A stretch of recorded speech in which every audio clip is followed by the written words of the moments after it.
We remain steadfast in our commitment in delivering local news that matters, stories that inspire, enriching the lives of Filipinos in the Philippines and across the globe. This is your GMA Regional TV. Buong puso para sa Pilipino. Kini ang mga dagkong balita karong Martes. Cebu City Sports Center nga venue sa Palarong Pambansa 2024 dako pagtrabahoon. E-bike driver nga gireklamong ng logo sa 14 anyos nga bayot gisikop. Og higanteng imahin sa estudyanteng nakalampo sa pagtungha gibabarog sa Bohol.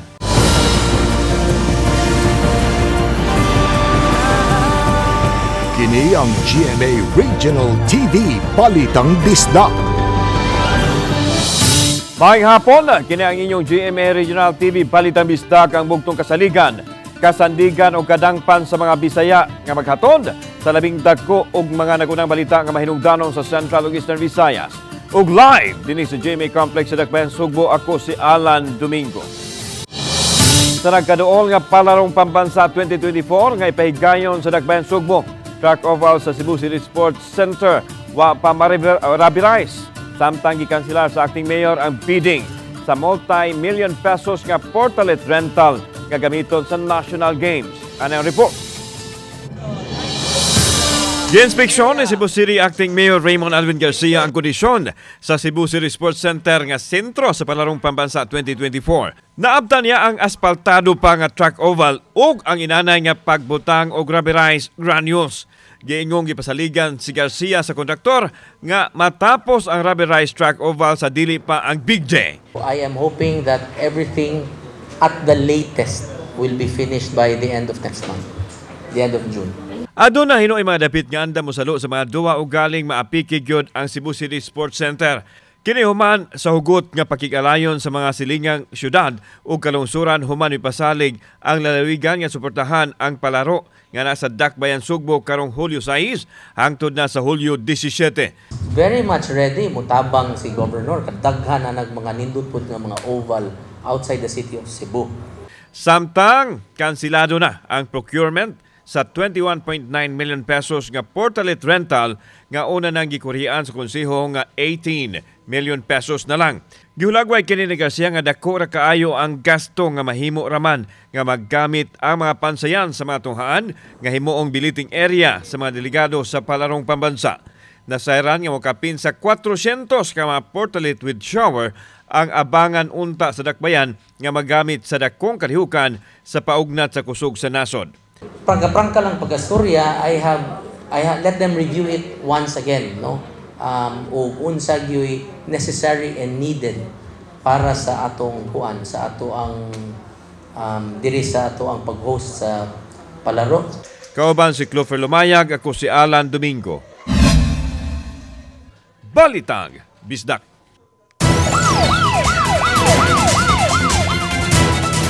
Usa ka gilang high-value individual sa barangay San Roque, Talisay City na sikop sa kapulisan kinsa nasakmitan og 3.4 million pesos nga balor sa gidiling dugas. Ang report ni Femari Dumabong.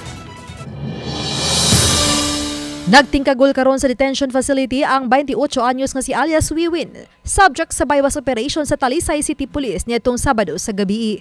Nasikop usabang iyang silingang si alias Joe, 26 anyos ug ang 29 anyos nga giilang si July nga taga Dakbayan sa Sugbo.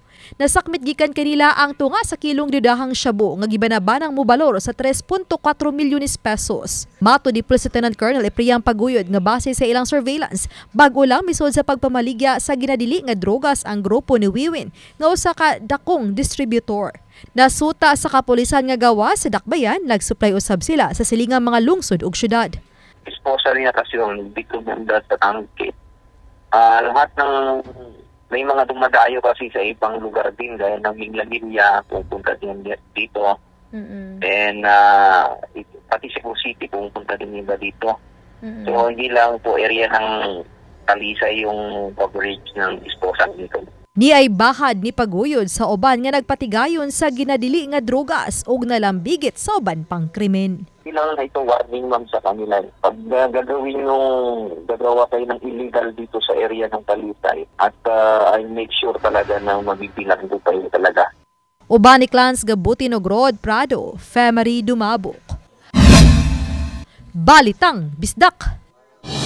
Aron kalikayan ang grabing kainit sa mga venue. Mihimo ang adjustment sa oras ang DepEd sa closing ceremony sa mga eskwelahan. Naglakip sa graduation o moving up ceremonies. Ang detalye sa report ni Nico Serino.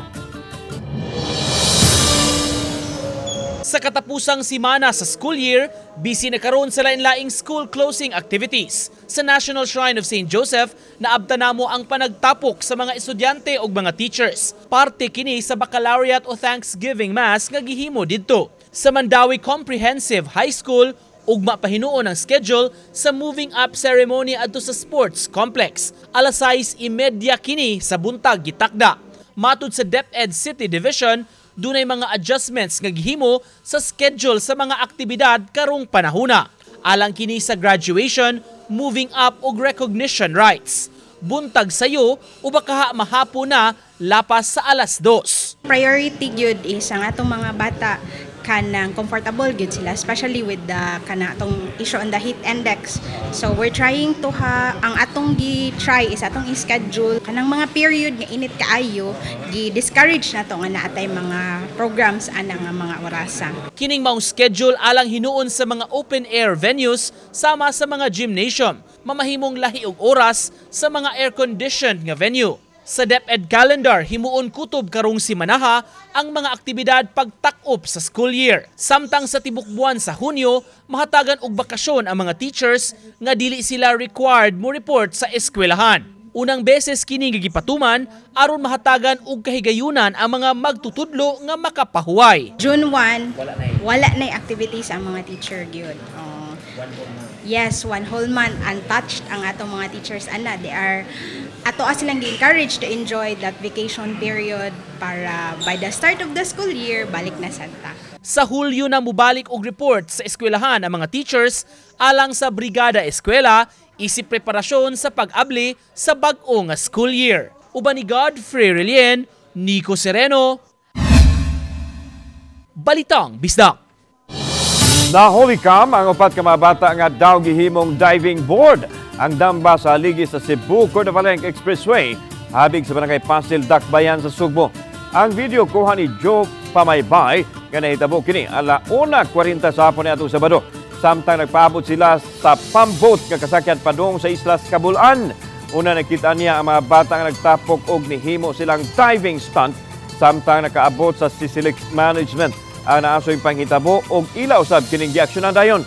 Sa press release nga gipagawa sa Sisilex, mo deploy sila og shore patrol palibot sa dapit og hugot nga pagigalayon usab sa mga opisyal sa barangay sa dapit aron mabantayan usab ang mga bata og malikayan ang peligrong panghitabo. Nagpatabang usab sila sa barangay pag-ila sa mga batan-on nga nang luksos sa tulay. Giklaro sa Sisilex nga aduna nay karatulang sa dapit diin nakabutang ang warning sign nga gidili ang pagsulod o no trespassing. Ikaduha na kining higayon matud pang adunay mga batang mukatkat sa haligi sa tulay ug moambak sa dagat aron maligo. Cebu Governor Gwendolyn Garcia mibiya ng isip sakop sa Partido Demokratiko Pilipino kon PDP laban ni kanhi Presidente Rodrigo Duterte. Ipadaan ni Garcia ang iyahang letter of notification sa membership resignation kang PDP Lakas ng Bayan President Jose Alvarez. Kitata usab ni Garcia nga ang iyang resignation letter nga ang pagluwat isip sakop effective immediately kung diha dayon. Gipadayag ni Garcia nga dili na niya mahimong ipadayon ang pagkamiyembro sa Partido Human. Miduso og reklamo si Mayor Mike Rama sa Office of the President ginagawahang presidente nga suspensuhon ang gobernador tungod sa gingong pagpugong sa BRT project.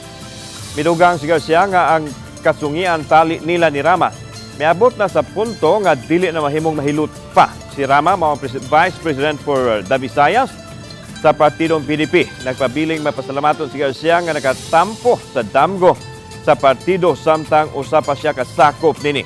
Wa pa kakuhaay siyang habig si Rama ug ang PDP sa pag-resign ni Garcia. It came as a surprise to me, in fact, that a fellow party mate, and as I said,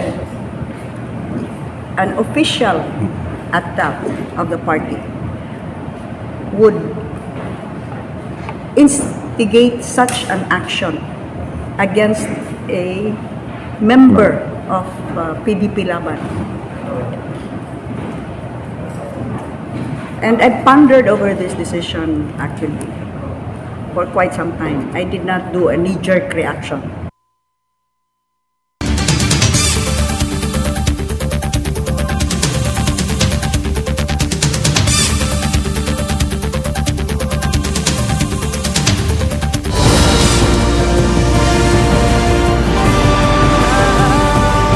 Kini ang GMA Regional TV Balitang Disda.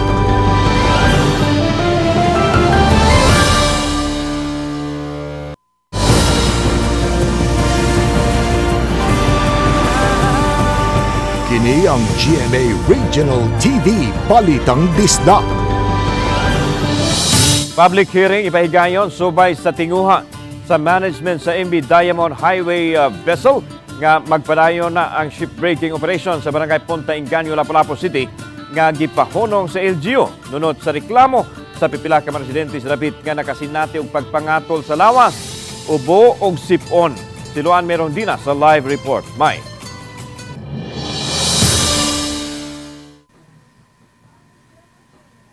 Lan ugma sa alauna sa hapon, ipahigayon ang public hearing sa gym sa barangay Punta Inganyo uban ang Pollution Control Officer sa MV Diamond Highway vessel, kadagkuan sa City Health Office, Senro City Legal Office ug mga residente sa dapit.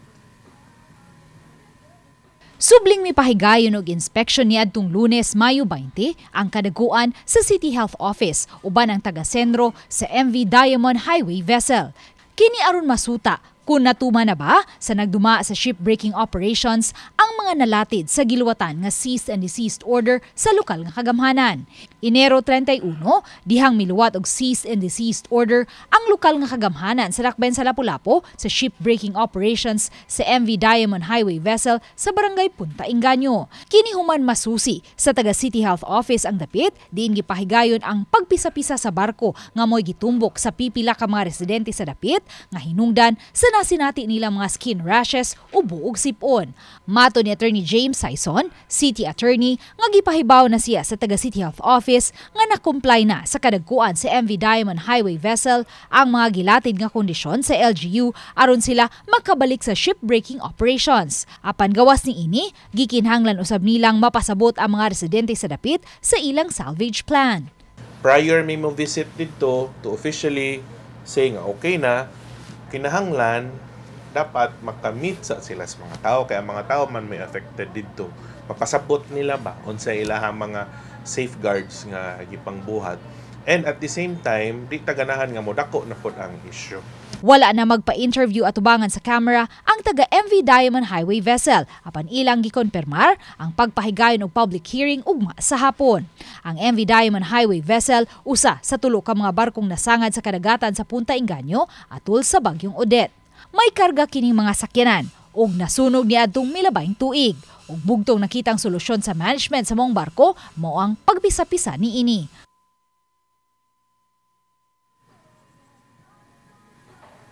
Lan human sa public hearing, mupahigayon og final inspection ng LGU diin lakip sa ilang susihon ang gihimong pagtambak sa dapit. Lan? Okay, daghang salamat Luan Merondina. Van nga gikargahan sa mga libro na limbungan sa Cebu South Coastal Road sa barangay Kansohong, Talisay City. Si Fema ni Dumabok sa report.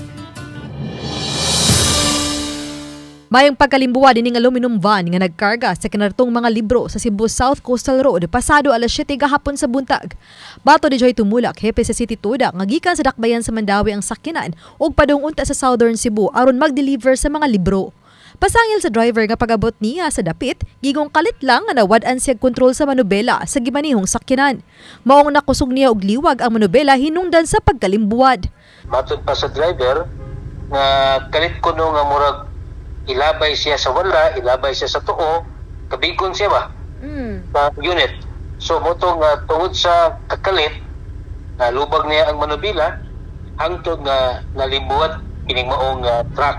Mato sa driver nga daanan niyang nabantayan nga dili maayo ang dagan sa sakyanan samtang anaapa sila sa Mandawi City. Apan mi padayon kini pagpadagan.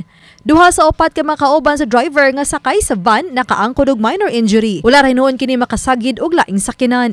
Pahimang no ni tumulak sa mga driver. May biyahe, una i-check yung daan ang inyong mga sakyanan.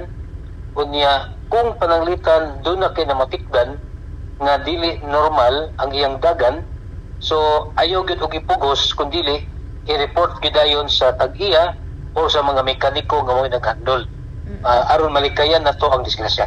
Nakuha ray noon ang van human sa 30 minutos o wala ra mapiktuhi ang dagan sa trapiko. Reckless driving ang giisyu nga citation ticket ngadto sa driver sa truck. Uban ni Clans Gabutin og Rod Prado, Femery Dumabok.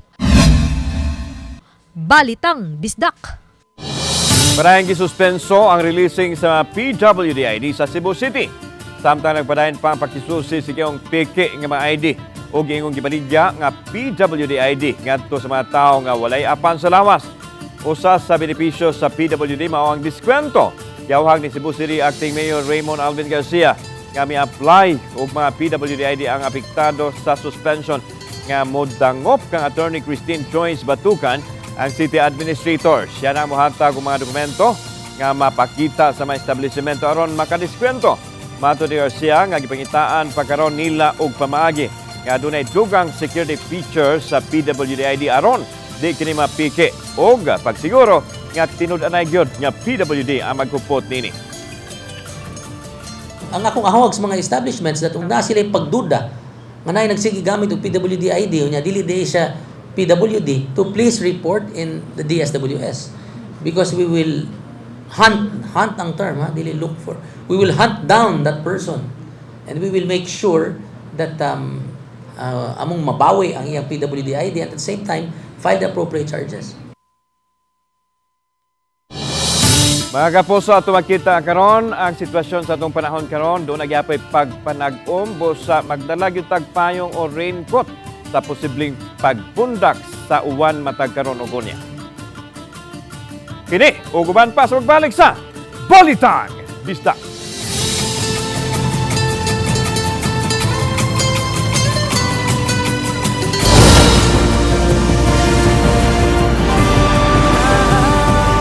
Kini ang GMA Regional TV Balitang Bisdak.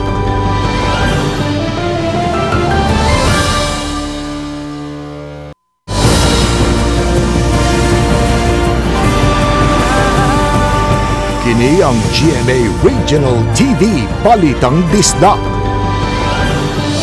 Gibalhog sa bilangguan sa Inayawan Police Station ang usa ka e-bike driver human gireklamong namas-tamas sa kadungganan sa usa ka 14 anyos ka bayot. Base sa hangyo sa 35 anyos sa suspect ug subay usab sa Data Privacy Act, dili siya ipaila ug dili ipakita ang iyang naong. Tugot niya gipanghimakak ang masangil kayang gipugos pagdala minoridad nga bayot sa hilit kinapit ug didto giamong-amongan. Apan base sa investigasyon sa Women and Children Protection Division sa Inayawan Police Station nga nagpangurog ang biktima nga gipuyugan sa ginikanan pag-report sa nahitabo. Giingong gipugos sa suspect ang biktima sa pagsakay sa e-bike ug gidala sa crime scene adtong gabi Sabado. Giandam na ang tukang kaso patok sa suspect din matod sa investigador nga isalig na lang nila sa piskalya ang kasong ilang iduso. May inaot ako, ma'am. Ayaw ng taong ko ninyo tinuda, ma'am. May batas ng taon ninyo kaso, ma'am. Sinti daw ko, ma'am. Nidagan, pag human sa itabo, nidagan siya, pauli silang balay, unya mo to ni sulti siya sa iyang mama, hilak po. Pag kahibal siyang mama, nireport din sila diri sa police station. Usa ka parang pawikan ang nabangalang nag-utaw-utaw sa kadagatan sa lungsod sa Midilian atong Domingo. Pasado alauna media sa hapon, matod sa uploader nga si Roylan Andrino, nakuhaan niya kini og video samtang nangaligo sila sa dagat sa barangay Tingog. Uban ang iyang mahigala og kabanay. Makita na usab ang pagburot sa lawas sa pawikan. Nga timaan pipila ka adlaw na kining patay. Gipaibaw nila ang mga opisyal sa barangay Tindog nga maunay nagkuha o galubong sa paring pawikan. Gibada-badang gibugaton ini 30 kilos. Dili lang kaparian sa Archdiocese of Cebu, ilabi na sa San Carlos Seminary College ang nagpangutan sa kamatayon sa ilang gihulagway nga mentor ug institusyon nga si Monsignor Rodi Villanueva apan iyang pinanggang ero nga ginganlan niya Bugoy. Anong report ni Nico Sereno. Gawas sa kaubang mga formator sa San Carlos Seminary College nga nagmasulubon tungod sa pagtaliwan sa awardee sa Don Carlos Palanca for Literature ug 2003 Umpil Gawad Alagad ni Balagtas, gihulagway usab si Monsignor Rodolfo Rudy Villanueva nga usa ka liturgical music icon sa Archdiocese of Cebu.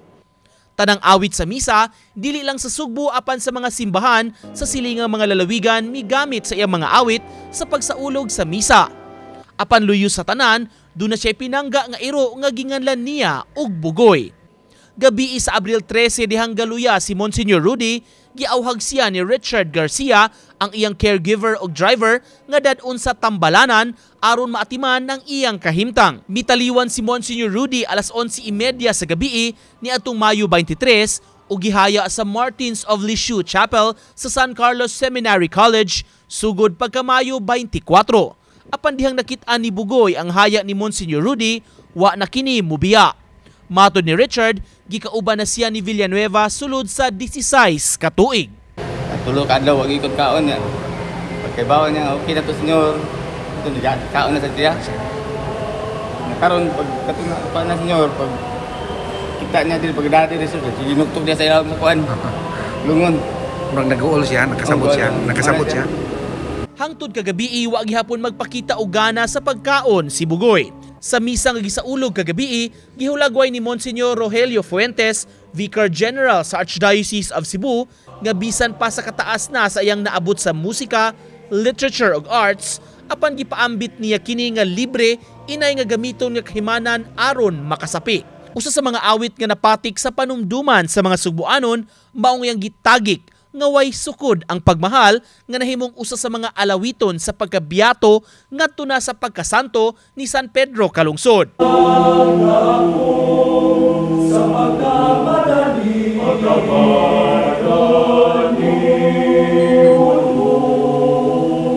Tungod sa mga natampo ni Monsignor Rudy sa musika, arte ug literatura, gipasidunggan siya sa Order of Raha Humabon Award ni atong Hunyo 12, 2022. Uban ni Clans Gabutin ug Rod Prado, Nico Sereno, Balitang Bisdak. Pinakataas nga heat index sa nasod na sinati sa Giwan, Eastern Samar human maagi sa bagyong Aghon niadtong Sabado. Kay niton sa Giwan misaka sa 55 degrees Celsius niadtong Domingo, Mayo 26. Mao kini ang labing taas nga heat index sukad Marso dihang gideklarar ang ting-init. Nagpabilin ang taas nga heat index sa lugar kagahapon o karon nga miabot sa 54 o 52 degrees Celsius. Tungod kay ana sa extreme danger nga level, yabituhan sa Giwan LGU ang mga residente nga dili mo gawas sa ilang panimay kung wala importanteng lakaw o giawhag usab ang mga residente sa regular nga pag-inom sa tubig aron kaligayan ang dehydration. Wala naman po. Yung iba siguro, kasi mga high blood, nasa inaano naman, na-advise naman namin, lalo ng mga vulnerable sectors na wag na muna mag-ano sa init. Lalo na yung between 10 o'clock hanggang 4 o'clock. Mag-uuma Festival ipahigan sa barangay Biasong, Talisay City niadtong Sabado. Isugdan kini sa usa ka street dancing nga gisalmutan sa mga residenteng gikan sa dekadang sitio sa mga barangay. Gisunod usab ang ritual showdown o ang indigay sa mga festival queen. Unang namugna ang Mag-uuma Festival niadtong 1980s. Uban ang barangay Biasong giilang ang usa ka agricultural area sa Dakbayan. Dungan usab sa ilang pagsaulog sa kabistahan silang patron nga si San Isidro Labrador. Breaking news ta mga kapusong Bulanon. Si Bohol Governor Aris Umentado kauban ang 67 pa ka mga Bohol Capital officials gipaubos sa 6 months preventive suspension. Kining ipahibaw sa gobernador karon lang yung adlaw. Ang suspension diin lakip si Vice Governor Victor Baliti nag-ugat sa kontrobersya sa pagtukod og resort sa Chocolate Hills. Ang suspension giluwatan sa Anti-Graft Office. Sa laing balita, subay sa pagsaulog sa National Flag Days, magsugod karong adlaw mga flaglets gibitay sa mga Center Island sa ML Quezon National Highway sa Lapu-Lapu City.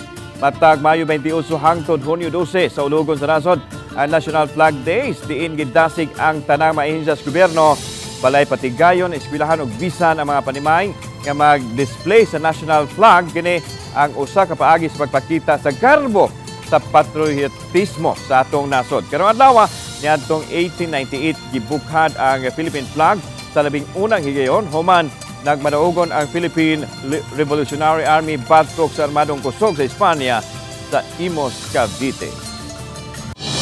Anak sa Mitaliwang Konsehal sa Dagbayan sa Lapu-Lapu nga si Attorney Nelson Yap nanumpa na sa katungdanan aron mohulip sa nabakanting posisyon sa amahan alauna kagahapon sa hapon. Nanumpa si Arian Niel Marie Yap sa buhatan ni Mayor Jonard Ahong Chan uban ang iyang inahan ug mga igsuon sa pigasbahin. Hangtod karon wa pa gindorso nga pangan nga mohulip sa nabakanting posisyon sa Mitaliwan usab nga laing konsehal sa Lapu-Lapu City nga si Attorney Eugene Espedido. Wala pa tay names nga gi-float nga mo atong i-replace. It takes a process nga atong i-pagabuhaton. Tungod kay graduation season karon, wag tuo ang mga graduation ceremonies karong panahon na. Subay nini gibida sa lungsod sa Sierra Bolyones sa Bohol sa ilang graduation decoration ang usa ka higanting imahen sa usa ka graduate student. Dili kini basta-basta nga graduation statue tungod kay nagbinugtong kini og labing habog sa tibuok lalawigan. Gipabarog kini atubangan sa munisipyo. Grabe usab sa kadakos sa sapatos nini. Adunay gitason 28 ka tiil ang graduation statue nga nagsulob og tuga og nagunit usab og diploma. Gani nakadani kini sa mga taong mulabay sa munisipyo sa lungsod. Sparkle artist Christopher Martin o Kapuso Girl Group XOXO nakikpiesta sa Maria Siquijor sa ilang pagbisita sa Mystical Island. Wa nila palabya ang pagsuway sa traditional healing. Ang detalye sa report ni Mark Reggie Abelia. Ang isla sa Siquijor na ilaisap healing capital sa Kabisayan diin tanang mga gustong maayo sa ilang mga sakit sa panglawas mo bisita gyud sa isla aron magpatambal. Gani matag Holy Week ilang gisaulog ang sagrado ug tinuig nga healing festival. Dinhi mag-abot ang mga healers ug mananambal sa isla aron andamon ang ilang mga gamiton sa pagpanambal. Mao kini ang gisuwayan ni GMA Sparkle artist Christopher Martin ug XOXO nga mibisita sa isla aron mulingaw sa mga fans pinaagi sa Kapuso Fiesta event. Gituhuan nga ang traditional healing method sa Siquijor nga tuob mo'y mulimpyo og mubugaw sa daotang espiritu nga anaa sa atong lawas. Tungod niini, nalimpyo og naka-relax ang atong mga Kapuso stars. Pagkagabi, napuno sa mga Siquijodnon ang Maria Manpower Center nga gustong mahimamat ang ilang favorite Kapuso stars. Gibuksan ang Kapuso Fiesta pinagi sa makabungog nga opening number sa XOXO. Daghang mga Kapuso ang nakijam sa energetic o soulful na performances sa XOXO.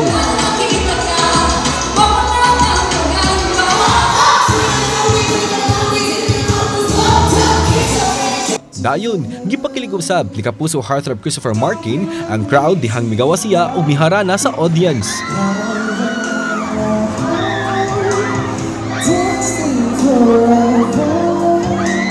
Bakasyon. Yun talaga siya. Para ako nagbakasyon, hindi ako nag-work. Sabi ko parang isa sa favorite kong ginawang regional for GMA Regional TV. I-debunk na natin yung mga haka-haka na kung ano yung naririnig nila sa Siquijor. Hindi po. Lahat po ng tao dito sobrang bait. Opo. Talagang welcoming talaga sila. Kami tulo, kami upat, same og mga na-feel na welcome gid amo ang sa first time na mo feel na mo na welcome gid mi. Lami kay pagkaon, buutan kay mga tao, mga gwapo-gwapa pa jud. Kauban si Clans Gabutin, Mark Reggie Abelia. Balitang Bisdak.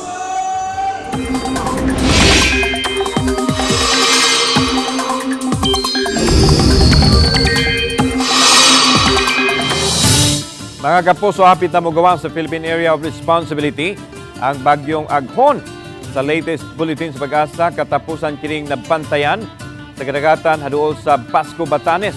Wanay giisang signal sa bisan asang dapit sa nasodapan Doon nagyahapoy kay gayunan nga wanon ang ubang dapit tungod sa thunderstorms o southwesterly wind flow. Ug mga adlawng Miyerkules, gipaabot nga mogawas na sa bagyong Aghon sa PAR subay sa kasayuran usab sa Metro Weather. Adunay kay gayunan nga wanon ang Cebu ug Bohol diin masinati ang kusog nga pagbundak sa uwan. Wanon usab ang Samar ug Leyte provinces. Tungod ini mas maayong magginantayon sa hulga sa pagbaha ug landslide. Adunay kay gayunan nga wanon usab ang ubang bahin sa nasod. Samtang makita ninyo kaning maong episode sa official website sa GMA Regional TV, www.gmaregionaltv.com. Pwede usab ninyo mabisita ang among official YouTube channel, GMA Regional TV, ug i-click ang subscribe button alang sa labing init nga balita gikan sa mga rehiyon tungod sa GMA Regional TV Local News Matters. Kami ang GMA Regional TV Balitang Isda, kinatibuk ang pwersa alang sa mas dakong misyon ug mas halapad nga pag-alagad sa nasod. Mayong hapon, mga kapuso.